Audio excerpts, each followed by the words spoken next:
آج کا بیان اگر آپ نے نہ سنا تو ساری زندگی پچھتاتے رہو گے، کیونکہ وہ گہری باتیں ہیں جو وقت گزرنے کے بعد ہی سمجھ میں آتی ہیں، مگر اس وقت سب کچھ ختم ہو چکا ہوتا ہے۔ آج کے بیان میں آپ کو بتاؤں گا کہ صبح اٹھتے ہی بیوی کی 3 خاص چیزیں دیکھنا کیوں ضروری ہے۔ جو شوہر صبح اٹھتے ہی بیوی کی 3 چیزوں پر نظر ڈالتا ہے، اللہ اس پر اس قدر راضی ہو جاتا ہے کہ پھر کبھی ناراض نہیں ہوتا۔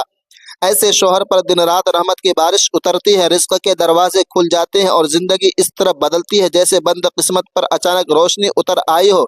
جو شوہر صبح اٹھتے ہی بیوی کی 3 خاص چیزوں پر نظر ڈالتے ہیں، ایسے شوہروں پر ان کی بیویاں ٹوٹ کر اپنا سب کچھ قربان کر دیتی ہیں، کیونکہ عورت صرف لفظوں سے نہیں بلکہ رویوں سے محبت پہچانتی ہے۔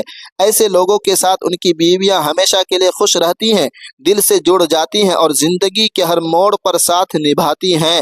میرے اسلامی بھائیوں، آپ سوچ رہے ہوں گے کہ آخر بیوی کی وہ کون سی 3 چیزیں ہیں جن پر نظر ڈالنے سے شوہر کے گھر میں رحمت کی بارش برستی ہے، رزق اور دولت بھی بارش ہوتی ہے۔ مگر اس راز تک پہنچنے سے پہلے میں آپ کو ایک اہم بات بتانا ضروری سمجھتا ہوں، تاکہ آپ کا قیمتی وقت ضائع نہ ہو اور آپ آج کے بیان سے خالی ہاتھ واپس نہ جائیں۔ میرے اسلامی بھائیوں، وہ اہم معلومات یہ ہے کہ ہمارے دادا، ہمارے باپ حضرت آدم علیہ السلام جب صبح نیند سے بیدار ہوتے تھے تو سب سے پہلے اپنی بیوی حضرت اماں حوا کی 3 چیزوں پر غور سے نظر ڈالتے تھے۔ جس دن حضرت آدم علیہ السلام حضرت اماں حوا کی وہ 3 چیزیں محبت اور توجہ سے دیکھ لیتے تھے تو وہ دن دونوں میاں بیوی کے لیے ایسا گزرتا تھا جیسے جنت کا کوئی لمحہ زمین پر اتر آیا ہو۔ دلوں میں سکون ہوتا تھا، باتوں میں نرمی ہوتی تھی اور گھر کی فضا رحمت سے بھر جاتی تھی۔ مگر میرے اسلامی بھائیوں، ایک دن ایسا آیا کہ حضرت آدم علیہ السلام صبح سویرے اٹھتے ہی حضرت اماں حوا کی 3 چیزیں دیکھنا بھول گئے۔ وہ 3 چیزیں جن پر نظر ڈالنا رحمت کا سبب بنتا تھا، اور یہی وہ دن تھا جب دنیا میں پہلی مرتبہ ایک شوہر اور بیوی کے درمیان اختلاف میں جنم لیا۔ حضرت آدم علیہ السلام کی بیوی یعنی حضرت اماں حوا حیران رہ گئی۔ دل میں سوال اٹھنے لگے کہ آخر یہ سب اچانک کیوں ہو گیا؟ ہمارا گھر تو جنت کا ٹکڑا تھا، آج حضرت آدم علیہ السلام بیوی کے سامنے اونچی آواز میں کیسے بولنے لگے؟ پھر حضرت اماں حوا نے غور کیا، سوچا اور حقیقت سمجھ میں آ گئی کہ آج حضرت آدم علیہ السلام نے صبح اٹھتے ہی بیوی کی 3 چیزوں پر غور نہیں کیا تھا، یعنی دن کی ابتدا محبت اور توجہ سے نہیں ہوئی تھی، اسی لیے آج کا دن اچھا نہیں۔